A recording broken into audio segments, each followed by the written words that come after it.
Okay, let's call the meeting to order. Welcome, everyone. Does anyone want to read the land acknowledgement? I can do it if no one else. Okay. Pasadena City College is a learning community within the indigenous homelands of people who have been known as the Gabrieleño Band of Mission Indians of the Sissicanonga village of the Kiz Nation. Tonight we acknowledge, or today, this morning we acknowledge the painful history of genocide and forced removal from this land on which we gather. We also honor the legacy of the African diaspora and recognize that the United States as we know it was built on the often fatal expense of forcefully enslaved black people. We are indebted to their labor and the labor of many black and brown bodies that continue to work in the shadows of our collective benefit. PCC and its faculty, staff, and students recognize that we are all simultaneously teachers, learners, and guests on these lands. This acknowledgement is a small part of an ongoing process of working to raise awareness about histories that are often erased or forgotten, to recognize our place in this history and to affirm our commitment to social justice, systemic change, and anti-racism. Now we'll review the meeting notes from November 16th.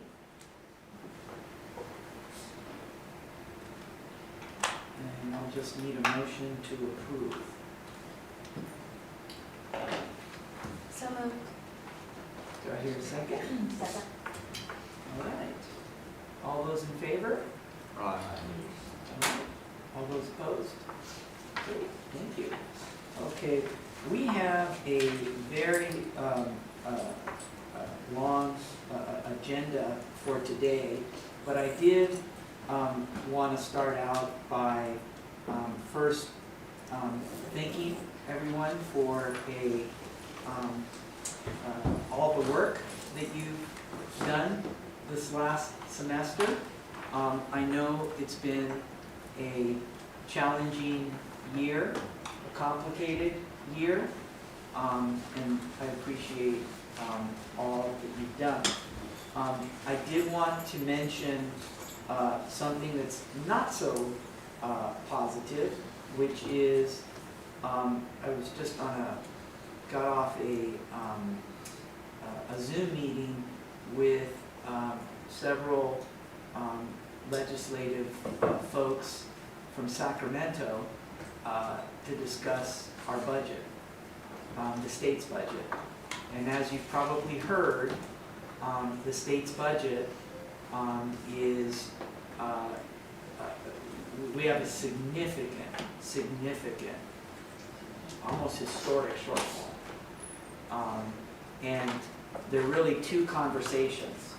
The first conversation is that our projections for the current budget year were very, very ambitious, and we are very short. So the legislature is going to have to fill the current year's budget shortfall. And then we have the conversation about next year's budget, which of course is going to be impacted by the shortfall that we have this year. And so I think it is, I mean, just to put it on the table, I don't think there's going to be any new money next year. So what that means is, strategically, I think we at PCC and also our advocates and champions throughout the state and community colleges generally throughout the state, we are going to really go into a very, very aggressive stance to push the legislature and the governor and the powers that be for them to honor their commitments. And so that they honor the commitments that they established. And so it's almost you know, it's an aggressive defensive posture, for lack of a better way of putting it. Now, things can change. I mean, the economic information that has been shared over the last couple of days with regard to the Fed has caused the stock market to go up, although I haven't checked today. And as you know, California's budget is usually, you know, it's boom or bust, depending on the stock market. And so, you know, that could be helpful. So we're going to probably have lots of conversations about this. And I know that many of you are very, very actively involved in advocacy efforts on behalf of the college. And so I think we as a community are going to need to come together and work together in Sacramento. Our students, our faculty, our staff, our trustees, our community members, because I think our community members that are champions of the college need to get involved as well to ensure that the work that we're doing is protected. And so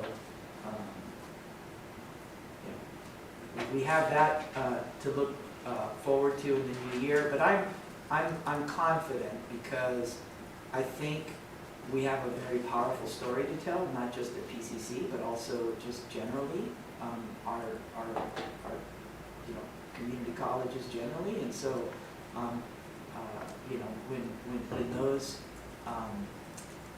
those conversations and those debates take place, I think we'll be in a strong position.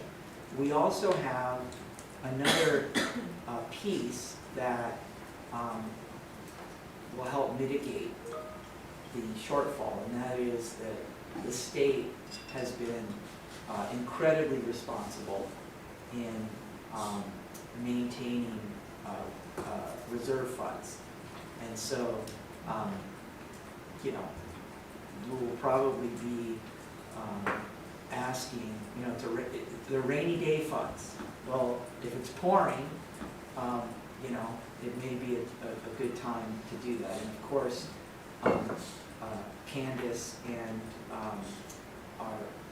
we've done a very good job of also maintaining reserves and resources. And so, you know, I think we'll be in a better place than other places, but I just want to make sure that we you know, mention that. I think any questions or concerns, anything you all want to bring up before I hand it over to our VP folks? Well, I know you mentioned no new money, which again, in a deficit that's expected. But the funding gets specifically categorical, so is it safe to say that those would be safe, or is everything going to be looked at? What we're doing is, those are commitments that were made, right? And those are part of this budget that was established this year. And it is our intention to protect those funds. But, you know, it's very early in the process. We're gonna, by the way, the next important date is gonna be January 10th, and that's when the governor makes a sort of initial, budget proposal. But it always changes as we get to May. The other thing that's going on right now is there are significant transitions in the legislature. You have a speaker that was a huge champion of higher ed, Speaker Rendon, who was a community college student and who was a CSU student. In fact, he would often tell the story of, you know, his experience at Cerritos College. So he was sort of a kind of protected us. And there's going to be a new pro tem of the Senate as well. And I think he's gonna start, McGuire is taking over for Atkins, I think in February. So that means that there could be changes on the committees as well, and so that might have an impact. Anything else? Sorry. You- I was requesting 10. Oh, yes, one other thing, I'm sorry, I didn't see, thought you had walked out. No, Okay. that's fine, sorry. We also have a short presentation on our centennial that I wanted to just share with you all. And then after that, we'll get to the information items and then start working through the agenda. Thank you. And in the interest of keeping us moving on a busy agenda, I do not have slides today, but I'm happy just to talk to my voice. First of all, we know that this is off, but for the record, we are recording. The person who runs the button that says on air is in the Philippines on vacation, so right now we are on air but not lit up. So as people might have seen the board meeting last night, I gave a brief conversation about what we have planned for the centennial celebration that we're coming up on. It is our 100th birthday next year, and so we are working with a plan to have a year of celebration from fall of 24 through spring of 25. Possibly tentpole for that would be a pretty big gala in the spring of 25, so we're working towards that. As I shared last night, we're in the phase right now of collecting ideas and listening, and so I want to be able to come around to all of our constituent groups and do a little roadshow as we do. Have done so with associated students, which is great. We were on the academic agenda, we didn't manage to make that, so we'll get to them when we can. And then classified anywhere else that we want to come around and start listening and sharing. I think it would be great to do that. Generally speaking, our approach is to do a lot with our community, working here on the campus to make sure the campus is sparkling bright in many different ways over the course of the year. Getting into existing activities that would happen anyway and having them have a centennial flair as much as we can. And then also being out in our community at various places. We know this is a chance to celebrate in all the neighborhoods that we call home, so we want to kind of be there wherever we can. Also doing some creation of artifacts, whether it's oral history or updating our history book that we wrote for the 75th. And then, working on memory here, there's a whole slew of ideas that have been brought forward already in conversation, and we're in the phase right now of figuring out how to boil that down and get it done. Time capsules. Time capsules, yes, there we Do you go. wanna say the On your way out of this building, go look at all of the panels in front of the mirror pools and you can see where we've kept time capsules before. We'll be re-engaging those. Since I'm speaking more on a staff level here too, just know that this is going to start being a conversation about operationalizing these plans. So we're going to start condensing and boiling down and categorizing and figuring out how to put this together in a calendar of events for a year of activity. So be ready, looking forward to a lot of fun. So with this year, I know it's 2024, but is it safe to say this academic year, 24-25, so really it's a matter of not necessarily spring stuff happening, but more of starting summer and Correct. Then a year from now, we will be basically 3 months into what we see as an academic year's worth of calendar of time. Just that seems like the best way to kind of kick things off. Sounds good. Cool. Yeah. And sometimes they sort of bleed into, But also do. past, yeah. Awesome. Thank you all. Okay. Instruction. Sure, so our enrollment is looking really good for winter. Spring, we're still early, but fall, we're going to end up at least 9% above last fall, so it's really good. Our in-person classes are pretty strong. Thank you to all the work on the fraudulent accounts. I know that's definitely helped, but we definitely want to keep students on campus, so we know that that's probably the best way to engage them. And as you know, whenever the economy goes down and people start losing their jobs, I know for a fact LA Unified is looking at a hiring freeze and letting go of a lot of people in forecasting that's what they're going to do moving forward because of the shortfall from the state. But that means that typically that's when our enrollments go up, right? When the state is hurting, when the economy's low and the job market's scarce, that's when we start to see students come back. So we'll be talking a little bit more about how we're going to plan for that, especially because of all the swing space issues that we're going to be facing. So there's a lot of moving parts to that. Along those lines, because of the budget shortfall, our FON was impacted. So at this time, we are above our FON considerably. Initially, it was 466. That's what we were working towards. We ended up at 450, and our FON today is 416. So we are above, which means we're likely not going to move forward with any hiring for the future. There may be some cases where we have some, issues. For example, the VRN, they require us to have a certain number of faculty. So that's, on a case by case, but for the most part, it's effectively rehiring for the next year. And that number may change, so the state may change the bond depending on funding levels. I have a question about that. Do we have questions now? Huh? I have a question about that. You said we were allotted 416. What are we at? 450? 450. 450. For federal. We have a few retirements coming, but, yeah, so that's a big difference, yeah, very big difference. And so for fall 24, it's likely going to be lower. Well, that's good, but I know the college has been talking about the fact that our fund has been so high for so long, while Mhm. others have been a lot lower around us. Right. Everyone across the state is above, considerably above, because everybody fell into the same problem. A lot of districts made commitments to the faculty, and so they have to keep those commitments. So, yeah, it's not just us, it's across the state. Thank you. Any more questions for Dr. Ramirez? Okay. Business and Administrative Services. Yeah, just a quick one as well. We're getting into our holiday break, and so I know our facilities and our campus police continue to work throughout the holiday break. Things like Band Fest and other sorts of activities, so send them well wishes. They do a lot for the college to make sure that we continue to operate even when we're not physically on site.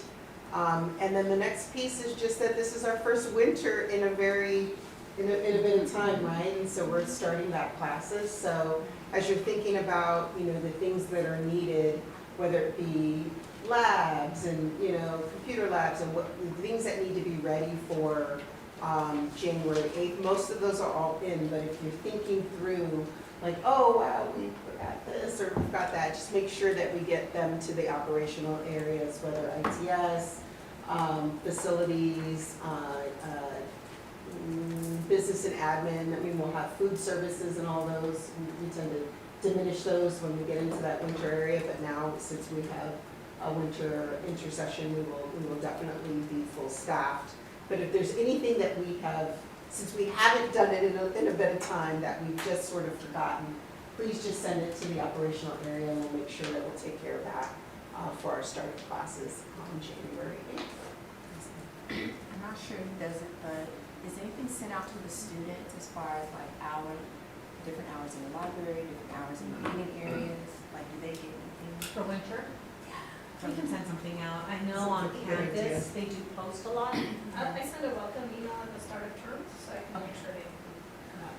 All of the areas, we can send you Yes, if there's schedules, any yeah. differences. Yeah. All right, thank you. Okay, we're happy holidays. I know we're ready. Oh, Student Services? Yes, so stepping in for Dr. Elise, we have our end of year celebration for Student Services Division today. And we're all competition, under competition today, so. But we're closing out the fall semester. I mean, we've all got work to do still. We're continuing our enrollment efforts. And getting ready to, as soon as grades post, to start running all of our processes, including graduation and gearing up now for commencement, which will be in the spring semester. Otherwise, I think everybody's just like all hands on deck with enrollment at this point. We've got the virtual support center covered. The success coaches are totally mobilized and reaching out to students. Counseling still available all through next week. So if students need support, FYE Center is still open, and the D building, I'll have to check on the hours for the Success Center hub, but certainly FYE will be available to help with applications, registration, all that stuff. So what is the competition? It's an ugly Christmas sweater. But can I just say something? That is like the nicest ugly sweater. By the way, if you think you're gonna win, you're not gonna win. Like, I would wear that. That's nice. That's really nice. It's a favorite sweater. I know. so you're just going in there not to win, you're Yes. just, you know, Yes. you're just gonna show off, you're gonna flex. Yeah. All right. Okay. She's behind you. Here, come on up. So closing out the fall semester of our new faculty seminar work and our data equity coaching work that we're doing with our social sciences folks and our math and English folks. So really appreciate the collaboration and partnership that's been with instruction concerning that work. And then we'll be providing a report for the Foundation for California Community Colleges. We received some funding, Asian American and Native Hawaiian Pacific Islander student achievement grant, a little over $250,000 over a period of 2 years for us to really kind of jumpstart our work and jumpstart sort of, our preparation for the next opportunity to apply for the NPC grant, because we didn't get it last time. So fingers crossed, sending love and light for that work, and then just really maybe thinking about using that as a 2-year term for specialists to start to focus on some exploration around programmatic needs for our AAPI students, so on and so forth, and the strategic work that we can do within that time. So we're excited about that, and I think at the end of this month, that report is due. I'll probably save it until January to share out a little bit about a micro-credentialing program that we're building out as well, as some of the strategic work that we're doing for our Indigenous students. That's about it. And then we're going to have a space for MLK, so I'll keep you all posted about that. I don't do a spoiler alert, but it'll be a really great speaker. And working with our partners and building out our Black Heritage Month calendar and so forth. So, but we're just looking forward to the pause, the break. Yeah. That is the report. The pause is coming. The respite is coming. I have a question, really quick. Yeah. Are we an ASPE? NPC? Are we NPC yet? So Certified? we've never been federally designated as an ANAPZ. Do we meet the criteria? Yes, but we've never been federally designated as one. So once we receive this grant, I was asking because of the grant. yes, then we will be. I feel like it's a matter of semantics, to be honest. We meet the criteria, but technically we're not federally designated ANAPZ yet. What would the federal designation, how would that change anything? Would it change anything? Well, we get grant funding. We get federal grant funding for that, and it essentially puts us on the map as a designated institution. And then would it change anything? That's the whole. The idea is that we have funding to be really strategic about the work that we're doing with our NPC communities. Now, are we allowed to be an HSI in NPZ? I'm not sure. Yeah. The- Yeah. It is more of the, again, that's the because I kept hearing for years why we weren't, because we can't have both, but it's Yeah. specific types of Title V or Title III grants. And it's really more of, we can't have a Title V Part A and a Title III Part A simultaneously. But if you have Part B and C's, then we do. And for the most part, the Title V that we have are Part A's. Just a matter of how many, I'm sure Crystal can enlighten us more on that part. I could, we actually are in NPZ school, we've already filed for it. It's just that they never have the Part A in the NPZ when we don't have a Part A of the HSI, so we always are in conflict. So yeah, in my experience, it's been hard to get both. We are more than qualified as. Yes.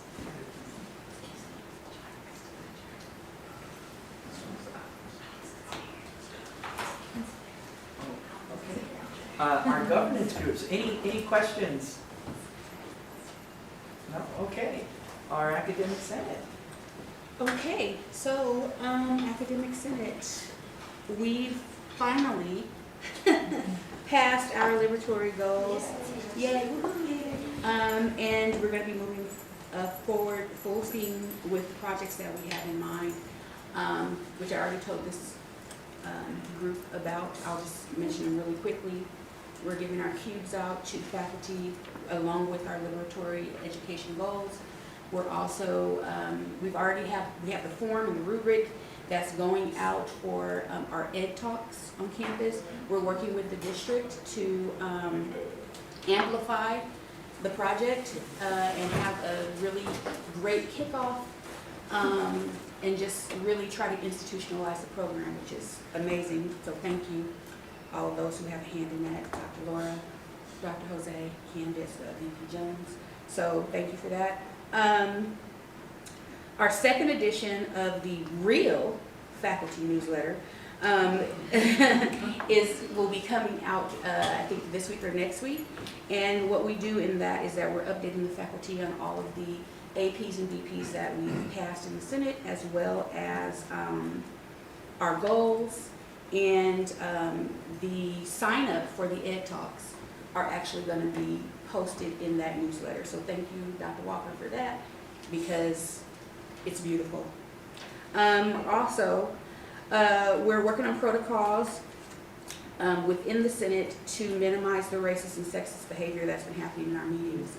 And so we are working with our constituency groups as well as with the district to try and find a way to minimize, if not end, such behavior. And that is it for the faculty. Any questions for Dr. Lopez? Classified Senate. Not much to report at this time, just want to reiterate that we stand with our fellow shared governance organizations and support and appreciate the hard work that they do. We also recognize the challenges that are going on, both in our board of trustees meetings, our academic senate meetings, and then maybe even potentially there's discussion of stuff just finding its way into like the L building, you know, into the hallways and just in public spaces on this campus. So I know there's like an ongoing like First Amendment auditor training going on right now that I think is being recorded. So we're hoping to kind of review that and just prep for more of this stuff in this climate, and just want to stand in solidarity with y'all as you're going through this and be prepared for this. I don't want to comment too much on it, but I would love to see us be able to strike a balance, this whole campus community, between free speech and I think appropriate behavior. And then just right now the big topic I think that I'm hearing the most feedback and getting the most discussion on is the presidential search that's ongoing. And just want to reiterate that we're still fully invested in and committed to the search process. And we want to hear more classified voices. We have a lot of interest and a lot of people have a lot of things to say. So we're going to be holding a town hall next month in January, early in the month, and we'll have breakfast and stuff, and we'll have folks that come in and share out on each from their area. And so we'll try to consider those things, mostly in the context of the search firm actually holding something similar, where they brought in constituent groups to share what is important to their area and classified Senate board went into that as well. And then they kind of saw the gap. I'm like, oh, well, they kind of shared it there with this firm. I would love to hear what a lot of these folks have to say too, especially as it relates to classified folks. So since we're only kind of making the same space over and over again for our senators to share out, and I'm sure they're bringing stuff from their areas, I figured it would just be nice to open it up and bring people in and let everybody talk. So we'll carve out a couple hours for that in January. I'm just looking forward to hearing from everybody. I want to wish everybody happy holidays. Thank you. Any questions? I do. When is the town hall? What is the date? again? January 10th, At what time? 10 a.m. And I think we have circadian booked. I'm going to confirm with an announcement that went out, but we just wanted to let everybody know that it was definitely going to be on campus during regular business hours for folks to make it easy to attend. Dr. Lopez? It's not a question, but it's a comment. I just wanted to publicly thank James because he actually stood as a barrier between me and somebody who made me feel unsafe. So thank you, James, for that. Okay, Associated Students. Just want to thank Lev Tamakin and his team from last month. They attended here to talk about the resolution. And yesterday it was passed by our board of trustees, so I want to congratulate him for his landmark of making this school more green and huge goals to make by 2030. So thank you for him. We also want to thank Dr. Jeff Alexander for his works and contribution, for his impact, what he's done for associate students. We all love him and we wish him the best for his endeavors for next spring when he goes to a little bit more. So far, associate students, we just been working on helping students get acclimated to the finals. So we had a lot of events established for this week, and especially last week as well, finals relaxation week. For next year, we have a lot of focus groups that we're going to develop, a lot more events that we will establish for the school. Our external affairs committee will attend the January CCLC legislative conference to learn how we can advocate for students here on campus. And we want to collaborate with the Freeman Center and the CTE program for Career Development Day. That's pretty much it. Thank you. Okay, the Management Association. Good morning, everybody. So, Management Association, we're looking forward to tomorrow's leadership holiday celebration. Wanted to thank everybody that helped put it together over at the Huntington Library, and we're encouraging all of our folks to attend. Our next MA General Meeting will be held on January 4th, and we're going to move that over to the Foothill campus at CDC in person. Since a lot of the managers are on this campus working, they don't get a chance to get over there and see the good work that's happening, so we figured that'd be a good opportunity to get everybody out of their comfort zone and over to CDC and see what's happening over there. So we'll be doing that in the morning and serving breakfast. What else do we got? So the MA, we remain optimistic and excited about the presidential search. We look forward to ongoing, inclusive, and transparent conversations and anticipate adherence to the search process as defined in Board Bylaw 2431.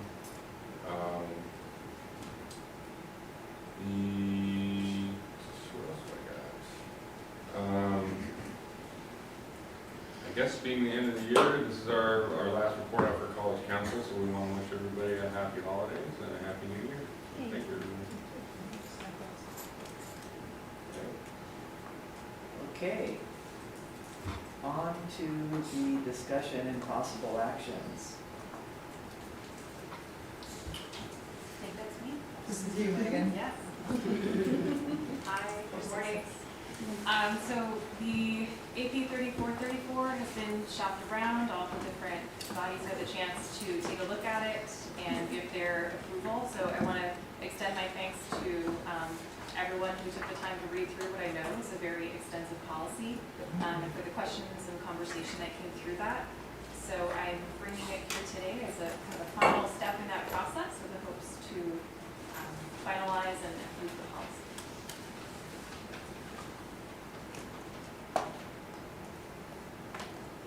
Motion to approve.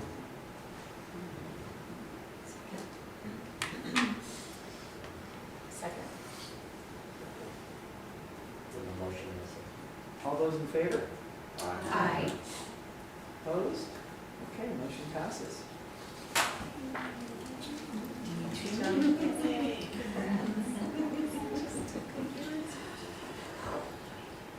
Next one is mine. Drug-free work environment and drug prevention. Went through and removed outdated language, specifically changed illicit to illegal. Here's a fun one. Removed the language on health risk because it was kind of outdated, we all know that.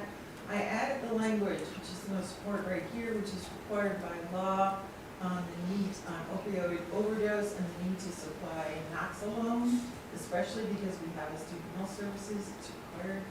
And then I added language under the Good Samaritan law and the criminal liability law saying that if you do this, even though you're not trained, you can't get arrested or sued. Bonus. Oh, and I eliminated one link at the end that no longer works. So that's only available at the health center, right? Right now, they have to have it. We can have it in other locations, but because we have a health center, they have to have it and stuff. And we did, and I know we did do some training that a lot of us have it as well, so I'm not sure if, expanding that training, I know I have some in my office. In our campus police. Our constitution is different, yeah. With that, move to approve. Thank you. Is there a second? All right. Aye. All In favor? Aye. All those opposed? I like all those in forward, though. Yeah. All right. Okay, next we go to D4. Was there a D3 at one point? There's a D3. Yeah, it was weird in the board docs, I don't know what happened. I don't know where it is, it doesn't show up on mine.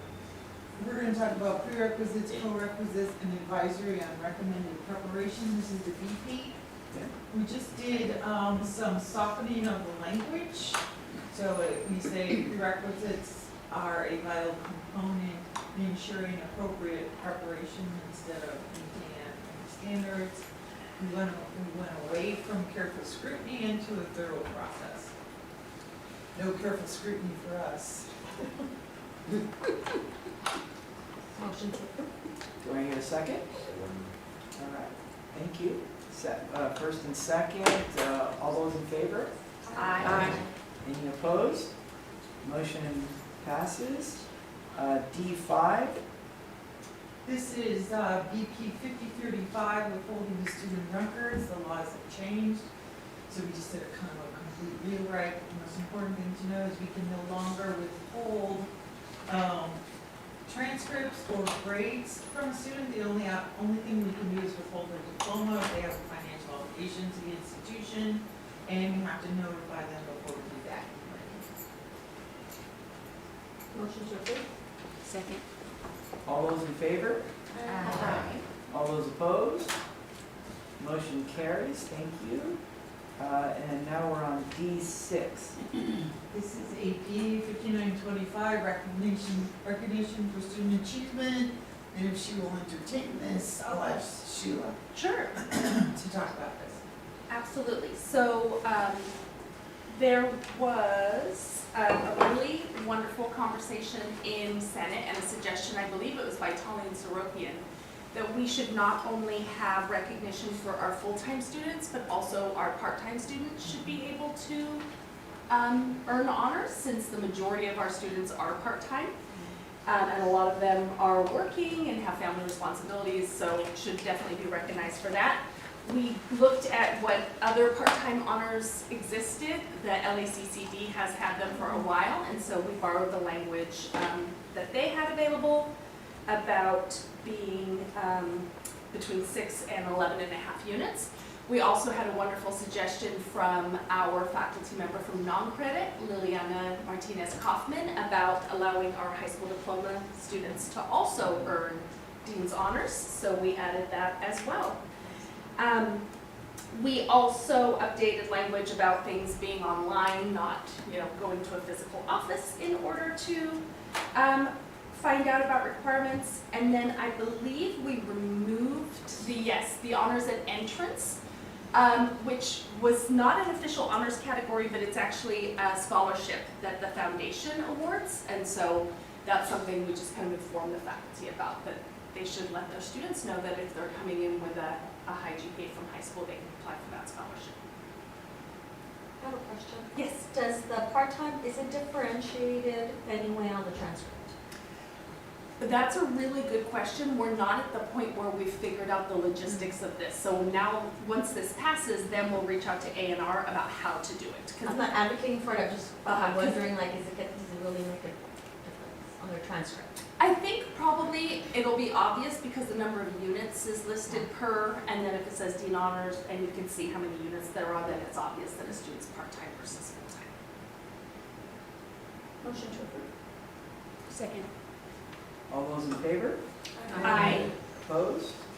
Motion carries. All right. We'll move on to new items. E1. These are the academic calendars. Laura? Sure, so the only difference we've made from the last time is moving spring break. So if you look on April 2025, it's after week 8. Everything else is the same.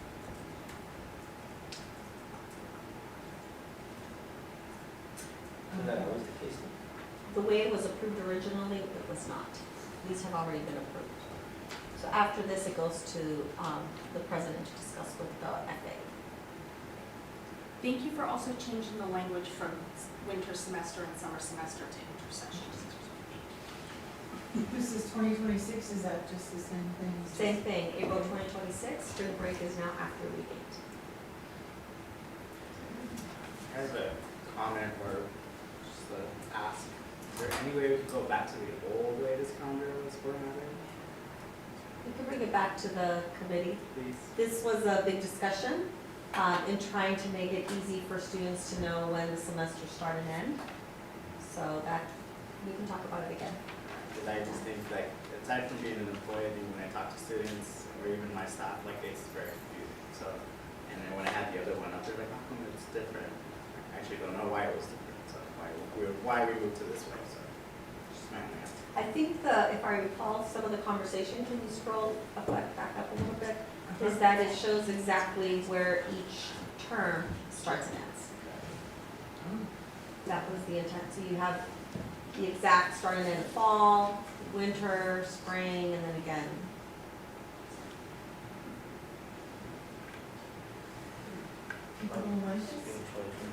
So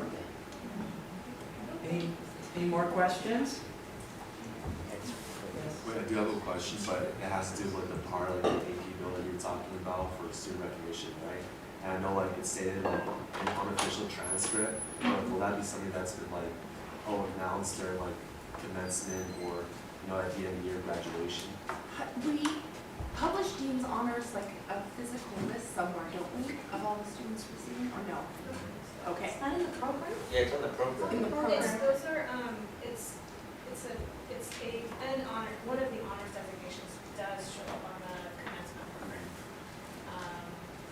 And that's like, it's like a combination of all the, like you have to have a certain number of whatever, like there's a criteria for that honors to show up on the. I think my biggest concern is like, are students aware of like, hey, these are like the programs that you have, like Alpha, Gamma, Sigma, or like all these things that's listed, the Dean's Honors list, are these something that they're aware of?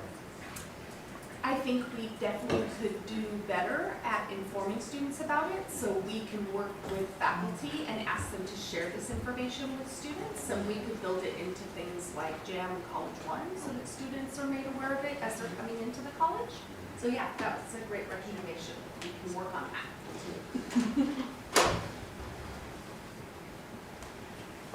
You need this one to move forward. She needs these to move forward, Laura? Yes, please. The Calendar calendar, schedules. so 24, 25, and 25, 26. Do we need a motion? They move them forward to you. Almost should. Second All those in favor? Opposed? Motion carries. Great. All right, number 2, merge PD standing committee with flex advisory subcommittee. This is Jason Robinson. Good morning, everyone. I brought my colleagues with me as well. So this is Joshua Hidalgo and Natalie Montoya, and we all serve in these 2 committees, and I'll try to put this in a real quick nutshell. We initially had a Flex Advisory Committee that was formed through an AP, and it didn't live anywhere in our committee structure. So a few years ago, we brought that committee as a subcommittee under the PD Standing Committee, which sits under the College Council branch. We've been functioning like that, but we've been struggling with a couple of things. One is the membership roster for both of these committees has a lot of the same people. So we have to have a weekly meeting for a lot of our folks. Also, the charge of these 2 committees it has a lot of crossover. And we're always kind of left wondering, should we talk about that at this space or should we talk about it at this space? So a year ago, the 2 committees jointly decided to pilot joining, not officially doing anything on the books, but just function together as one group for a year to see how it went. And we all felt that this is what we should be doing. It doesn't make sense to keep 2 separate committees. So in November, we voted, and it was a unanimous decision for everyone on the committee that we join. We are going to stick with the membership roster that is attached to the PD Standing Committee because it has equal representation for all 3 groups. The only difference was that one of the faculty appointees would be made by the Faculty Association, because that was part of the membership roster for the Flex Advisory Committee.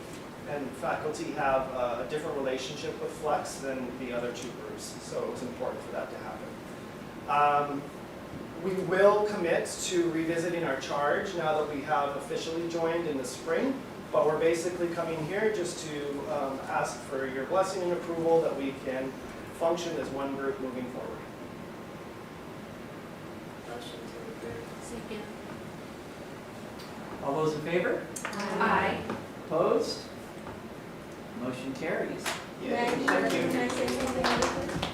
It would be great if we could do the same thing with DE and learning outcomes. I know it's a touchy situation.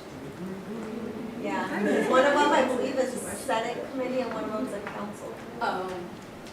Yes, and there's a lot of overlap and there's a lot of cross communication that should be happening or that doesn't always happen, but just, Yeah. yeah, that's something definitely that would help move things along, especially as we get closer to, we're doing our midterm report pretty soon for accreditation. We're gonna be starting to look at, you know, some real outcomes from both those areas. So I think it would benefit your college to do the same. Okay. We'll go to number E3, recommendations for student success standing committee on communication with students. Okay, so I'm here with my tri-chairs, Kui Dang and Dan Nguyen. And we have a little extra handout that I did not get to Crystal in a timely fashion. You have, okay, so if you could pass them to each direction. So it may not, there may be people here at College Council who are not aware that last year that College Council adopted the overarching recommendations for student success that the Student Success Committee came up over the course of last year as the goals for College Council. And so we wanted to follow up on what progress we have made in the Student Success Committee of intentionally communicating and discussing specific items that are here on the goals. So the two that are highlighted, one under technology tools, create a comprehensive all-student communication plan. And then on the next page under also technology tools, launch the PCC student app. So these both are related to communication. So we have spent most of our meetings, we meet every other week. Throughout the fall, we have a very robust and well-attended hybrid committee with 5 student members who represent our student advisories, such as Equipo and the other name is AAA. As well as our associated students and other student groups. So we have invited different folks from our campus who are responsible for communicating with students at different moments in their trajectory here. So we invited Angie Alvarez from Outreach and Pathways to discuss with us how we communicate with students right from the beginning. We invited our retention specialist, Ernesto Partida, to talk about how our success coaches and different folks who are in support positions are communicating with our students during their time here. And we invited David Simon from Strategic Communications and Marketing to talk about kind of the overall campus communication. Out of that came a lot of awareness that different folks in different roles on campus are unaware of the different strategies and tools that we're using to communicate with students. Perhaps the biggest surprise was the calendar that's on our homepage. A lot of people, students, faculty, staff, managers were not aware of its existence. And we found out our associated students weren't using it, and they now are, which is wonderful because I think a lot of things like Relaxation Week are now much more on our students' radar because as we're educating faculty to share these events in class, then students are finding out about them and having access to them. So we developed a series of recommendations related to student communications based on our conversation, and Quay and Dan are going to share some of them. So the first set is based on feedback that we received from the student advisory group members and associated students who are part of the Student Success Committee.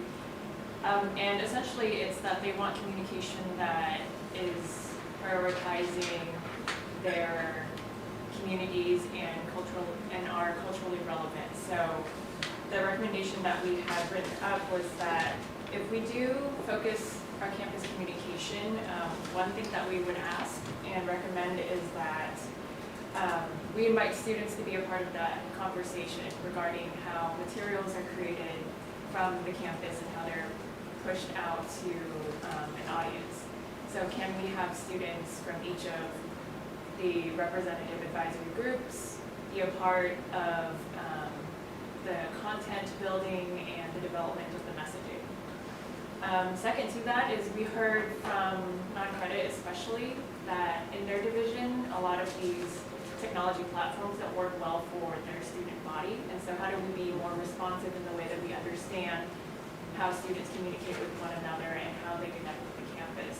For returning students or older students, new to the country students, non-credit students, emails actually work best.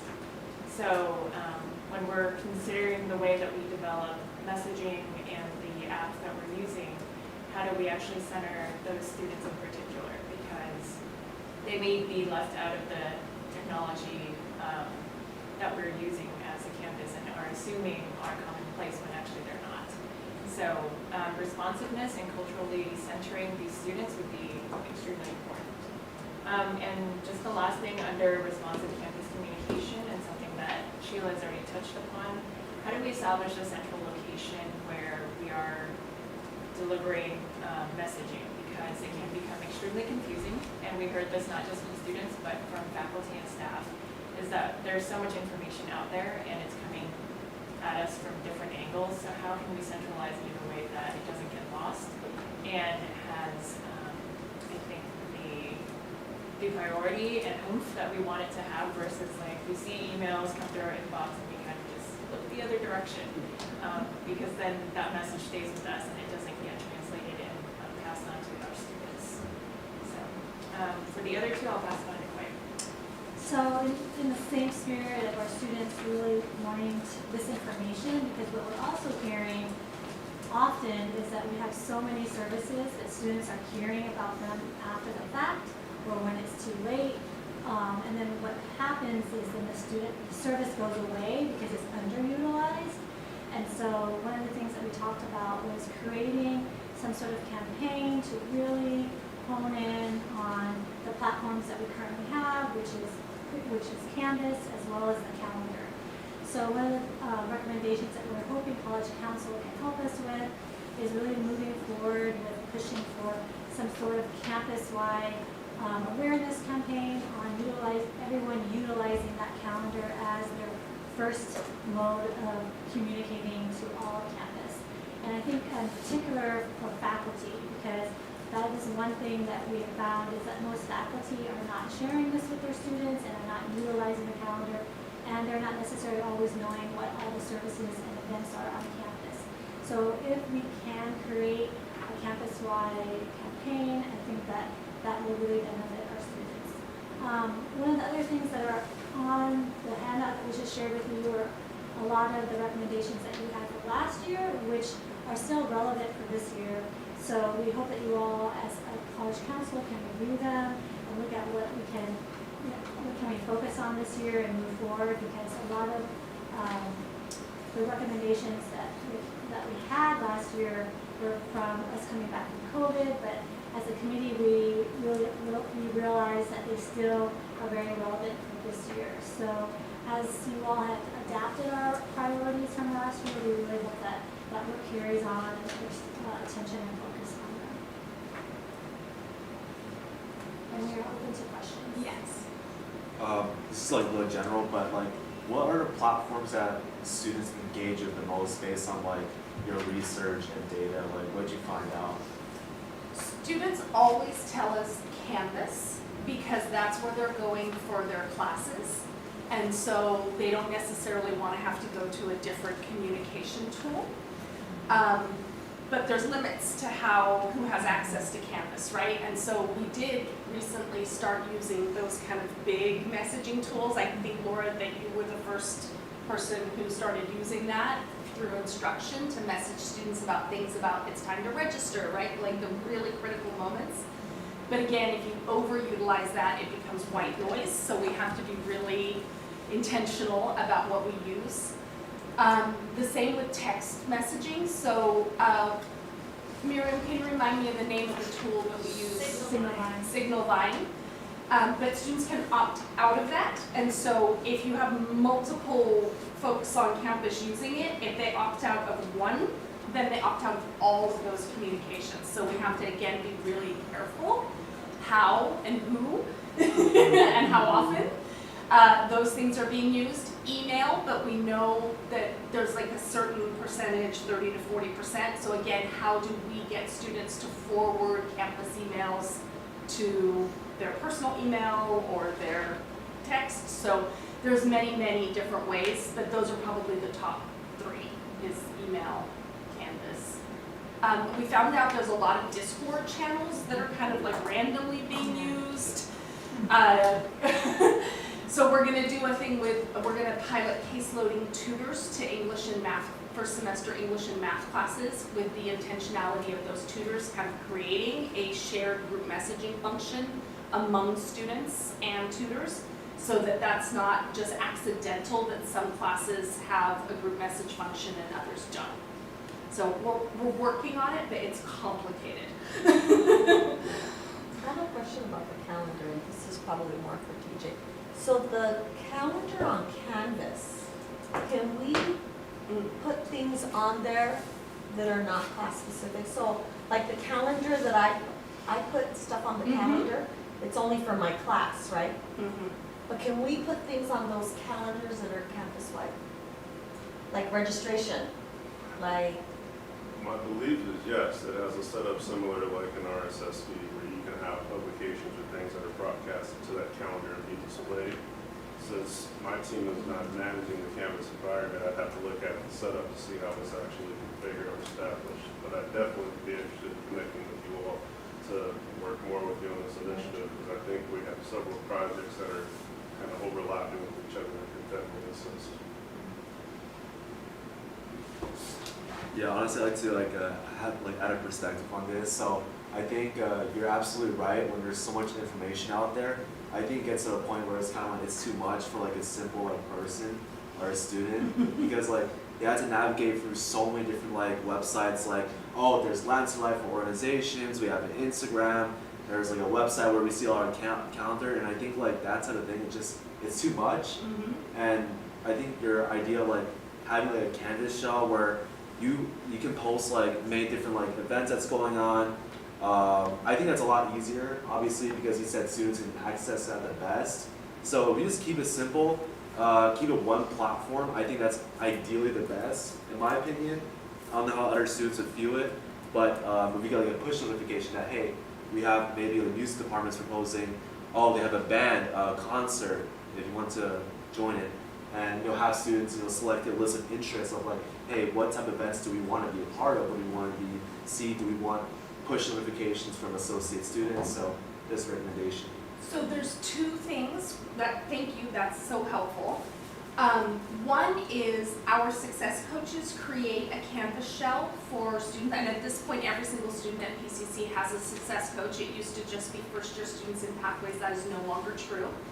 And they create a Canvas shell, which they use to communicate with students, but students have to accept it. So it's not like a course where it's preloaded on the dashboard. So if you, in associated students, can help us message to students like, don't, click, I don't want that, because then they're cutting themselves off from all the communications from their success coach. The other is there are these tools called CRM, is that like customer relationship management, which do exactly what you're talking about. This is what a lot of companies do. They kind of gather information about people's interests and then they send these very customized messages. So students are only receiving what is relevant and matters to them, and then they can disregard everything else. So I think it's above my pay grade, but I think that there are conversations on our campus about getting something like that, so we can be really intentional about communicating with students.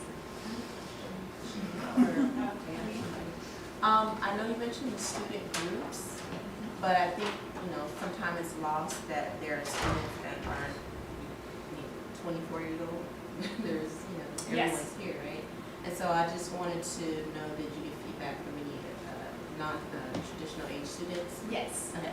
So one of our students is the president of CORE, who's also a tutor in the Writing Center, and she is very much an advocate for non-traditional students and their communication needs. And the app, you mentioned an app, is that on the table or not? So that's something we've been partnering with Dave Smith, who's one of our CS faculty, who has a wonderful team of female coders who have been working on that app. Of course, like everything else, the pandemic disrupted progress. But Miriam, have you had recent conversations with Dave, and do you know where they're at in their app development? Yeah, we, with support from IT to get some integration with Banner so that we can be as customized as possible with communications to students. So that's moved forward, and they're working on the admin dashboard to send out push notifications through the app. And that was something that we were collaborating with Candace's team and also Alex's team. We're not going rogue, right? Another point too with the calendar, the master calendar that's on, I'm assuming it's master calendar, not that, but the calendar on the website, that's not easily accessible. I don't know where the information gets pushed into that calendar. I know when we held our library celebration, I was not able to add to it, so I had to, I mean, just out of friendship, I'm like, David, what's going on? And he's like, I'll do it for you. But that then is about access and who has access to it and who does it, and the infrastructure on how do folks get access to that. Mm-hmm. I do think that is a really important conversation we need to have. I agree.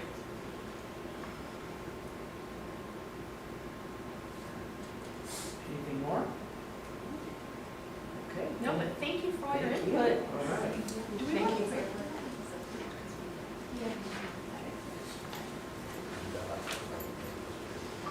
All right, let's move to E4, AP 4103 on work experience. Laura? So we still have some work to do on this. We have some new guidance from the legislator chancellor's office updating on work experience.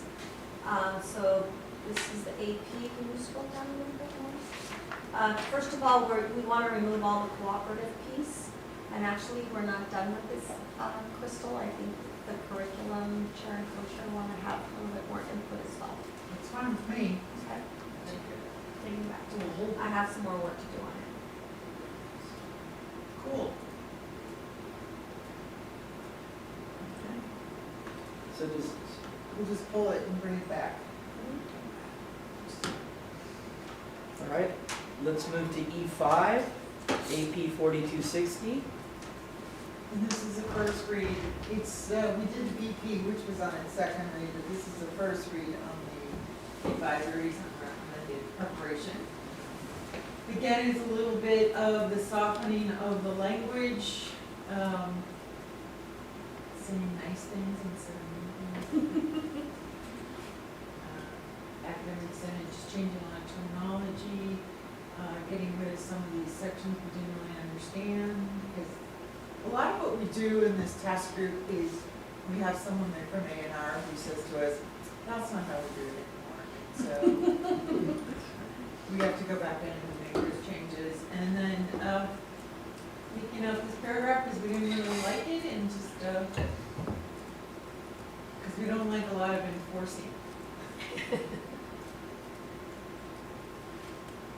So this one will have to go through the governance we'll be off to the academic center in the spring.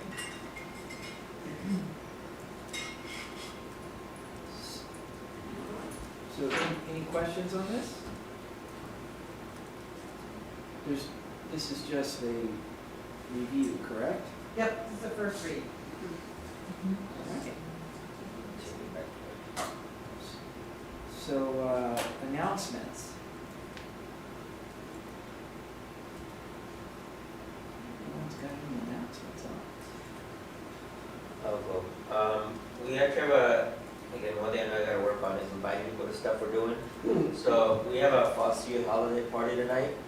The biggest difference is, I know why I did it, is that it is very purposeful as far as the type of party, but we do need volunteers as far as to help hosting. It's almost like a carnival thing as far as their interaction with it. But we do need folks to help. We don't really have a lot of volunteers in the community. For whatever reason, it didn't come up this time around. But it's really just like tabling a booth almost.